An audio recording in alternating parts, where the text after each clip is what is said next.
Right, so I think we're recording. So, hello everyone, and welcome to the Old Sword Club seminar. This time we're doing something a bit different. We're doing an interpretation party. So the idea is we're going to work through a manual, and then sort of do a live interpretation. Which one is going to be a bit interesting for me because the manual we're doing, in fact, all the manuals we're doing at the interpretation parties are manuals that I've not studied in detail. So this is kind of you're seeing it only maybe slightly less fresh than me, but also kind of it'll be a bit interesting. So I think this gives a bit more scope for like interactivity, like oh you're wrong, Fortunately, although being as we're all sort of isolated, the opportunity to try and resolve this through dual. Anyway, so tonight we're looking at tree trees and counterpoint by absolutely forgotten the author's name. So if so, if you could read out the author's name for me, that would be appreciated. Yep, so it's Maxime, and this pronunciation is terrible, but it would be like Juna. Oh, no, Maxime Chira is the translator. I've made an Oh, effort to memorize his name, so I've been trying to work out how to pronounce it. And as much as I do really sincerely thank him for his translation work, he does a lot of amazing translation work. Um, I also sincerely apologize for butchering his name. I know he did actually comment in the event that he was interested to see what we came up with, but wasn't able to make it because this is on at about 6 a.m. for him, which is which is a little bit early. so the author is Valville. Velville, Alexandra Velville. So Alexandra Velville's manual is a manual on French counterpoint, which in the context of the period is one of sort of three sword fencing systems. So the idea is that basically they have foil, which is purely thrust only. They have espadon, which is purely cut, and they have counterpoint, which is kind of a combination of the two. And something Velville actually mentions throughout his manuals is that he's taking ideas from particularly espadon, where it's just like, oh, you do this as you would do an espadon, which is kind of cool. I found it really interesting just skimming through it. It's kind of it struck me as a lot more similar to later, kind of like late 19th century, fencing manuals or like fencing methods where sabers have flexible steel sabers are fairly commonly available, so it's fairly safe to thrust with them.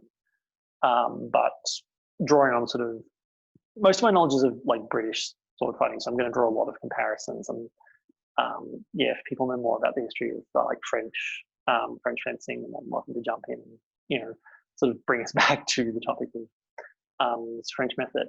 But in British, what you had as practice for sword fighting is you had foil, which is kind of a simulator of a small sword, but it was also how you learned to thrust. It was a thin, flexible sword that you could very safely thrust with. And traditionally, they have these big kind of like leather balls about the size of a golf ball on them, so that if you did accidentally like poke someone in the face or something, as much as it would be very unpleasant, there's less chance that you'd permanently injure them.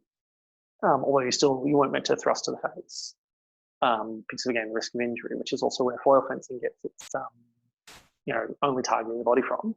And then the other thing you'd have in traditional British fencing is single stick. So one of these, but with like a leather handguard, which somewhere I may or may not dig it out later, which are not very flexible, so they're not flexible enough to really safely thrust with. But they were light enough that you could practice cut fencing with them. I get the impression that the French system, or the French have gone through sort of a similar process where they've had to divide.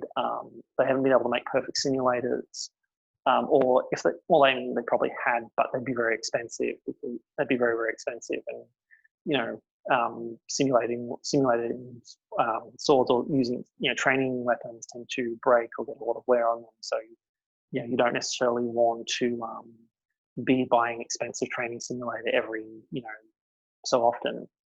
So they probably made the same compromises where they'd have a type of simulator that was very good for teaching one aspect of fencing and thrusting, and then another simulator for teaching cutting.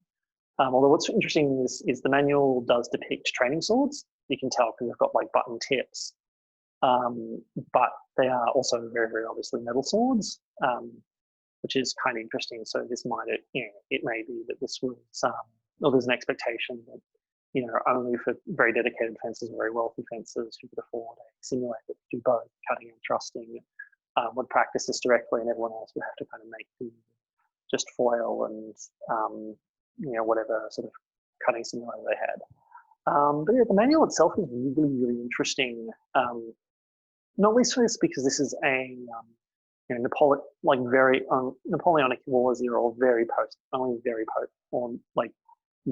to Napoleonic Wars, like slightly post Napoleonic Wars manual of a French system, French counterpoint. There's a lot of references to French counterpoint throughout the 19th century, but it's being taught in Russian. The actual original manual is in Russian, but it's a French fencing master, which I found really, really interesting because it would have been not that long prior that the Russians and French would have been at war. And it's also, I haven't looked into the biography of Reville, but it's entirely possible that he may have been, a veteran of the French wars against Russia, which I think kind of makes it a bit interesting. The other thing that's interesting about it is he references having done a lot of other fencing systems from all around the world. So he talks about having done British fencing as actually as the Guard of the Highlander, as a depiction of kind of a stereotypical Scottish Highlander manual. But one that's really interesting is he talks about having learnt an African form of stick fighting, specifically done with two sticks, which kind of influenced his interpretation. So it's kind of, he seems to be very, very well travelled, and by the standards of, particularly by the standards of the period, very, very well, like very, very eclectic in what he's been able to train. Because you do not hear about African influences on European sword fighting very often. I think the closest you come with African martial arts being talked about in historical European manuals is in places of the African diaspora, particularly the Americas, where usually white European descended writers are writing about what people of African descent do as martial arts, not always in particularly good terms. This is some very, very old-timey racism, which is a bit unfortunate in some of the descriptions. But yeah, it's kind of interesting to see someone who's just like, oh yeah, I learned this thing and it influenced how I fence. I learned an African martial art and it influenced what I do. So that's really, really cool. So what we're going to do for tonight is we're going to go through section by section. So first, Zoe is going to screen share and read out the section because her French pronunciation is drastically better than mine. And then we're sort of going to go through and sort of have a bit of a guided discussion about what the manual says. And I'll try and balance the fact that if I need to get up and demonstrate something, I have to take my earpiece out, which means I can't hear you.